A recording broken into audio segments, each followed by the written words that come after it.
मुख्य अतिथिगण, आप सभी के चहेते एक कर्मठ व्यक्तित्व आमंत्रित करना चाहूंगा। श्री अशोक चौधरी जी, माननीय मंत्री ग्रामीण कार्य विभाग। देवी और सज्जनों, जोरदार तालियों से स्वागत करें, अभिनंदन करें। परस्पर अपने प्रयासों से आप सभी के बीच, आप सभी के समक्ष आज के इस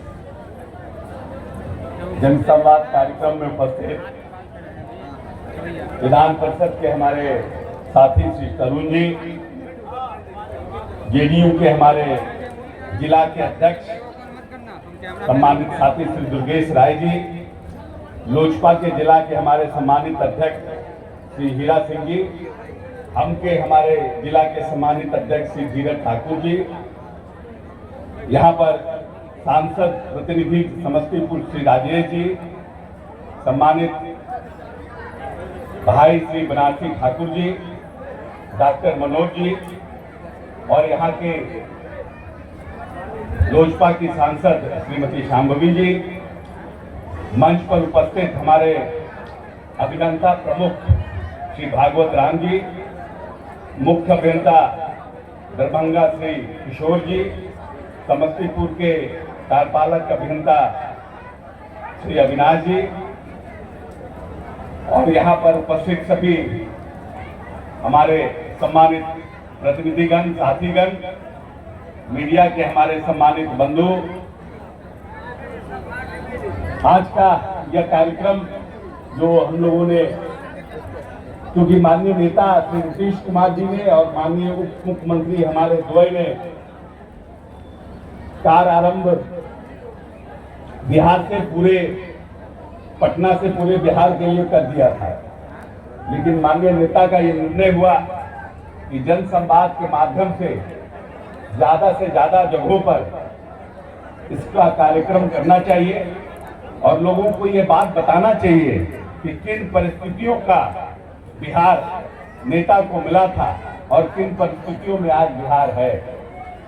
जब 2005 में माननीय नेता आए थे तो यह बिहार मात्र 32,000 करोड़ के बजट का बिहार था और आज लगभग 3,16,000 करोड़ के बजट का आज बिहार है। माननीय मुख्यमंत्री जी ने अपनी दूरदर्शिता से, अपने कार्य प्रणाली से और अपने वित्तीय प्रबंधन से इस प्रदेश के मूलभूत संरचनाओं का विकास करने का काम किया है। और जब हम अपने एनडीए के प्रत्याशी शांभवी जी के लिए आप लोगों के बीच आए थे तो हमने आपसे वादा किया था कि हमसे जो बल पड़ेगा, जितनी ताकत प्रभु ने हमको दी है, उस ताकत का प्रयोग हम समस्तीपुर के विकास के लिए जरूर करने का काम करेंगे। और यही कारण है कि हर एक व्यक्ति जो अपने विधानसभा का प्रतिनिधित्व करता है, जिस जिले का प्रतिनिधित्व करता है, हर एक मंत्री चाहता है कि उसके विभाग का काम ज्यादा से ज्यादा उसके क्षेत्र, उसके जिले में जाने का काम हो, जिससे उसकी प्रतिष्ठा बढ़े, लोगों में ये पैठ बढ़े कि नहीं, ये आदमी ने अपने विभाग के माध्यम से इस जिले का और इस विधानसभा का को प्रगति देने का काम किया है। और जिस तरह से माननीय मुख्यमंत्री जी ने इस प्रदेश को न्याय के साथ विकास का नारा दिया कि हम हर क्षेत्र का विकास करेंगे, आप उन परिस्थितियों को देखिए जब माननीय नेता को 2005 में बिहार मिला था। पूरी तरह से जातीय उन्माद से ओत-प्रोत ये बिहार था। 118 नरसंहार, नक्सल अपनी चरम सीमा पर, इस प्रदेश में धार्मिक उन्माद अपनी चरम सीमा पर, और बिहार का बजट मात्र 32,000 करोड़। वहां से नीतीश कुमार ने इस बिहार की बागडोर संभाला और बिहार को धीरे धीरे करके बढ़ाने का काम किया और धीरे धीरे 50,000 करोड़, 1,00,000 करोड़, 1.5 लाख करोड़, और आज इस बिहार के बजट को 3,16,000 करोड़ करने का काम किया है। जब कोई बड़ा नेता या कोई सुलझा हुआ नेता जिसको ये ललक है कि हम अपने आने वाली संतति को, अपने आने वाली पीढ़ी को हम आने वाले समय में आगे देखना चाहते हैं, याद कीजिए, ये वही बिहार है जहां पर लगभग 200 देश के विद्यार्थी नालंदा जैसे विश्वविद्यालय में पढ़ने आते थे। यहाँ पर हमारे पास विक्रमशिला विश्वविद्यालय था। हमारे पास सम्राट अशोक जैसा राजा था जो अफगानिस्तान से लेकर बांग्लादेश तक इसी बिहार से राज करने का काम किया। हम बिहार के लोग परिश्रमी हैं, हम बिहार के लोग बुद्धिजीवी हैं और आज भी इंजीनियर देखिए, डॉक्टर देखिए, IAS देखिए, ऑल इंडिया सर्विसेज में सबसे ज्यादा कोई व्यक्ति अगर है तो वो बिहार का है। लेकिन फिर भी कुछ न कुछ कारण रहा जिसके चलते हमारा बिहार पीछे पड़ा रह गया। हमको याद है 1984 में जब हम मैट्रिक की परीक्षा पास किए थे, तो मैट्रिक की परीक्षा पास करने के बाद जब हम दिल्ली विश्वविद्यालय में नामांकन के लिए गए थे तो लोग कहता था कि साला बिहारी आ गया, ये चोरी करके आया होगा, सब साला बिहारी चोरी करके आया। ये भाव था बिहार का, बिहार की अस्मिता और बिहार के बारे में जो लोगों का भाव था वो बहुत घृणित था। लेकिन माननीय नेता ने इस 20 वर्षों में जिन जिन योजनाओं की शुरुआत की, चाहे वो साइकिल योजना हो, पोशाक योजना हो, चाहे जीविका योजना हो, उसको दूसरे राज्यों ने, भारत सरकार ने अंगीकार करने का काम किया। जो बिहार सबसे कृषि के क्षेत्र में अंतिम पायदान पे था, पिछले 5 वर्षों में धान में हमने 1.5 गुना अपना उत्पादन बढ़ाने का काम किया है, दलहन में हमने 2.5 गुना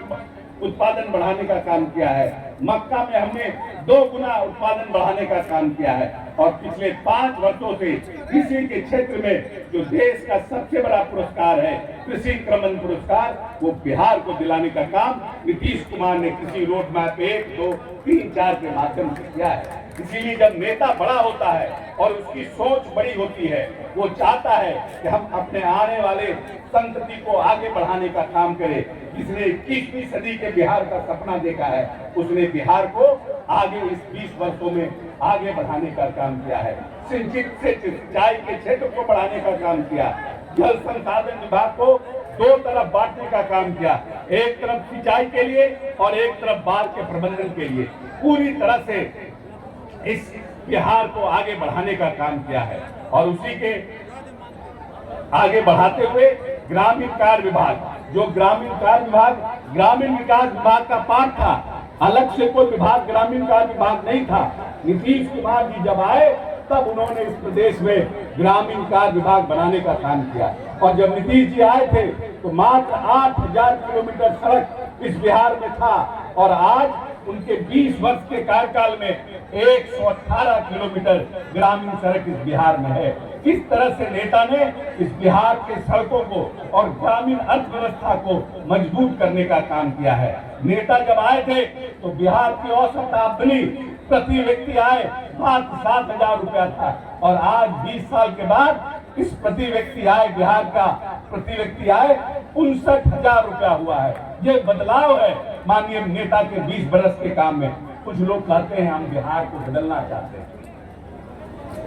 कुछ लोग घूम घूम कर कहते हैं कि हम आने वाले समय में बिहार को बदलना चाहते हैं। हम पूछते हैं कि बिहार में आप क्या बदलोगे? बिहार में हर एक जिले में इंजीनियरिंग कॉलेज है, बिहार में माननीय नेता ने लगभग हर एक जिले में मेडिकल कॉलेज करने का काम किया है, हर एक सब डिवीजन में ITI का निर्माण किया है, हर एक जगह पॉलिटेक्निक खोलने का काम किया है, शिक्षा को सशक्त और मजबूत बनाने का काम किया है। कृषि के क्षेत्र में कृषि रोड मैप के माध्यम से कृषि को और किसानों को उन्होंने सशक्त बनाने का काम किया है। जो जब नेता आए थे तो पटना में 7 घंटा बिजली रहती थी, और आज दूर इलाकों में भी मुश्किल से 1 घंटा 2 घंटा बिजली बंद होने का काम होता है। पूरी तरह से बिजली के क्षेत्र में बिहार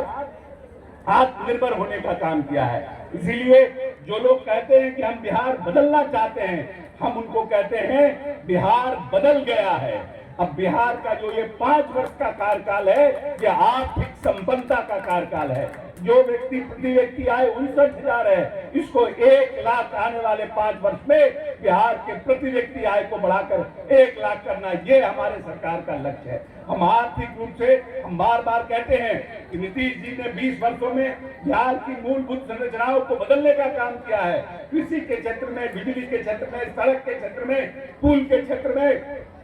हर क्षेत्र में, स्वास्थ्य के क्षेत्र में, शिक्षा के क्षेत्र में जो काम किया है इसका कहीं कोई मिसाल नहीं है। लेकिन अब ये जो 5 वर्ष का काल है, क्योंकि हम मूलभूत संरचना हमारी बनी है, हम आर्थिक रूप से पहले से संपन्न हुए हैं, लेकिन ये जो 5 वर्ष का कार्यकाल है, ये जो आने वाला 5 वर्ष का कार्यकाल है, ये आर्थिक रूप से एक बड़ा उछाल लेने का काम का समय है। इसीलिए जब आने वाले समय में जब भी चुनाव हो तो ये सोच करके वोट करना है कि किसने इस प्रदेश को आगे बढ़ाने का काम किया है, किसने इस प्रदेश को चरवाहा विद्यालय से बाहर निकालने का काम किया है और आईआईटी, इंजीनियरिंग कॉलेज और मेडिकल कॉलेज खोलने का काम किया है और युवाओं को नौकरी देने का काम किया है। किसने इस प्रदेश में विकास यात्रा और प्रगति यात्रा की शुरुआत की है, किसने आग लाठी गुलाबल तेल पिलावन नई से बिहार को बाहर निकालकर एक संपन्न राज्य के रूप में बिहार को स्थापित करने का काम किया है, और कौन हमारी आने वाली पीढ़ी के लिए इस बिहार को सजाने और संवारने वाला है, कौन हमें आर्थिक रूप से और संपन्न करने वाला है। इसलिए ये जो आज हम लोग जिन योजनाओं की हम लोगों ने आज शुरुआत की है, उन योजनाओं में 2024-25 में लगभग समस्तीपुर विधानसभा में 100 से अधिक सड़कों का हम लोगों ने आज यहाँ पे जन संवाद के माध्यम से इस फ्लैग को हम लोगों ने अनवेल करने का काम किया है। वैसे तो पूरे बिहार के कार्य प्रारंभ को माननीय नेता नीतीश कुमार ने लगभग 1 महीना पहले ही पूरे बिहार का किया था, लेकिन क्योंकि अब कार्य प्रारंभ जमीन पर होने जा रहा है, इसीलिए और हम आपको बताते हुए हमको खुशी हो रही है कि लगभग 193.51 किलोमीटर सड़क, जिसकी लागत 172.47 करोड़, लगभग 172.50 करोड़ से अधिक की राशि से ये सड़क बनने का काम समस्तीपुर में शुरू होने जा रहा है। और जो दूसरी बड़ी योजना है NH 28 छोटकी बेजाडी से कन्हैया चौक भाया शीतलपट्टी महादेव चौक तक बाईपास सड़क का निर्माण, पाटे MDRT 1 से हकीमाबाद तक बाईपास सड़क का निर्माण, पार्ट बी, पथ की कुल लंबाई 11.5 किलोमीटर एवं प्राकृतिक राशि 27.41 किलोमीटर 27.41 करोड़ को जाम से निजात दिलाने हेतु बाईपास के रूप में मंत्री परिषद से इसकी स्वीकृति हमें मिल गई है, जिसका जीर्णोद्धार का काम निर्माणाधीन है। समस्तीपुर से पूसा मेन रोड बेला से कोन बाजीपुर भाया पुनास लगभग 8.5 किलोमीटर लगभग 13.99 करोड़ की प्रशासनिक स्वीकृति मिल चुकी है एवं जीर्णोद्धार और निर्माण का कार्य शुरू होने जा रहा है। भुईदौरा चौक से बाजोपुर जेल चौक होते हुए गरुवारा चौक 8.2 किलोमीटर प्राकृतिक राशि 14.53 करोड़ रुपए की स्वीकृति दी जा चुकी है। इसके अलावा जो हम लोगों ने इस वर्ष मुख्यमंत्री ग्रामीण सेतु योजना जो पिछले 9 वर्ष से बंद था, उसकी शुरुआत की है। उसके तहत कर्पूरी ग्राम मुकुंदपुर मस्जिद के सामने जमुआरी नदी पर 38.36 मीटर लंबे RCC पुल का निर्माण स्वीकृत हुआ है, जिसकी अनुमानित राशि लगभग 4 करोड़ है। इसके अतिरिक्त जो सबसे बड़ी योजना है जिसको हम लोग इस वित्तीय वर्ष में करने जा रहे हैं, जो लंबे समय से कल्याणपुर और समस्तीपुर दोनों लोगों का डिमांड था, बूढ़ी गंडक नदी पर समस्तीपुर प्रखंड के रानी टोल घाट एवं कल्याणपुर प्रखंड के बिरसिंह चौक झौरी घाट के बीच 12.50 करोड़ की लागत से 200 मीटर लंबा उच्च स्तरीय पुल का निर्माण प्रस्तावित है। इस पुल के बनने से करीब लगभग 1 लाख लोगों को इसका फायदा होगा। इसके अतिरिक्त इस वित्तीय वर्ष में NSH ताजपुर रोड से पावर हाउस होते हुए मुकुंदपुर जाने वाली सड़क के बीच क्षतिग्रस्त पुल के जगह पर नाबार्ड पोषित नया RCC पुल निर्माण का प्रस्ताव हम लोग लेने जा रहे हैं। इसी प्रकार मुख्यमंत्री ग्राम संपर्क योजना अवशेष के अंतर्गत इस क्षेत्र में अनुसूचित जाति मत के कुल 8 सड़कों का निर्माण स्वीकृत हुआ है, जिसकी कुल लागत 8.36 करोड़ रुपया है। इसके अतिरिक्त आगामी वित्तीय वर्ष 25-26 के लिए महत्वपूर्ण योजना जो हम लोग लेने जा रहे हैं MMJSY योजना में लगभग टाइम लगेगा। 4 नई सड़क प्रस्तावित की गई है जिस पर लगभग 9.5 करोड़ का व्यय अनुमानित है। इसलिए हम आप सबसे ये कहना चाहते हैं कि हम लोगों ने प्रयास किया है। इसके अलावा यहाँ पर हमारे चीफ इंजीनियर और सिटी इंजीनियर बैठे हैं। आप लोगों ने पूरे बिहार में हम लोगों ने सुलभ संपर्कता में सड़कें ली है। सुलभ संपर्कता योजना में हम देखे हैं कि अभी तक समस्तीपुर जिला में एक भी योजना नहीं ली गई है। इसीलिए वैसी योजना जिससे कि हम एक नए सड़क का निर्माण कर सके, पूरी तरह से एक नए सड़क का निर्माण कर सके, उसका प्रस्ताव जल्दी बना करके भेजिए, क्योंकि हम सब लोग चाहते हैं कि चुनाव के पहले पहले टेंडर और डीपीआर बनाकर उस काम की हम लोग शुरुआत करें। और अवशेष में जो लोग हम लोगों ने जिसका ऑलरेडी डीपीआर बनाया हुआ है, जो सर्वे में ऑलरेडी आ चुका है, जहां 100 बसावट है, उन सड़कों को भी हम लोग और कुछ सड़कों को समस्तीपुर और लोक विधानसभा में और जो समस्तीपुर जिले के हमारे विधानसभा है उसमें लेने का काम करेंगे। हम आपसे इतना ही कहना चाहते हैं कि हमारे नेता ने बहुत शिद्दत से इस बिहार को बनाने का काम किया है। बहुत खून पसीना बहा करके ये बिहार बना है। जिसके पहले जिनका 15 साल तक राज था, उनका भी राजपाट आपने देखा है, और माननीय नेता नीतीश कुमार के राजपाट को 20 वर्षों में भी आपने देखा है। माननीय नेता न्याय के साथ विकास किए हैं। जिस व्यक्ति ने नीतीश कुमार को वोट दिया है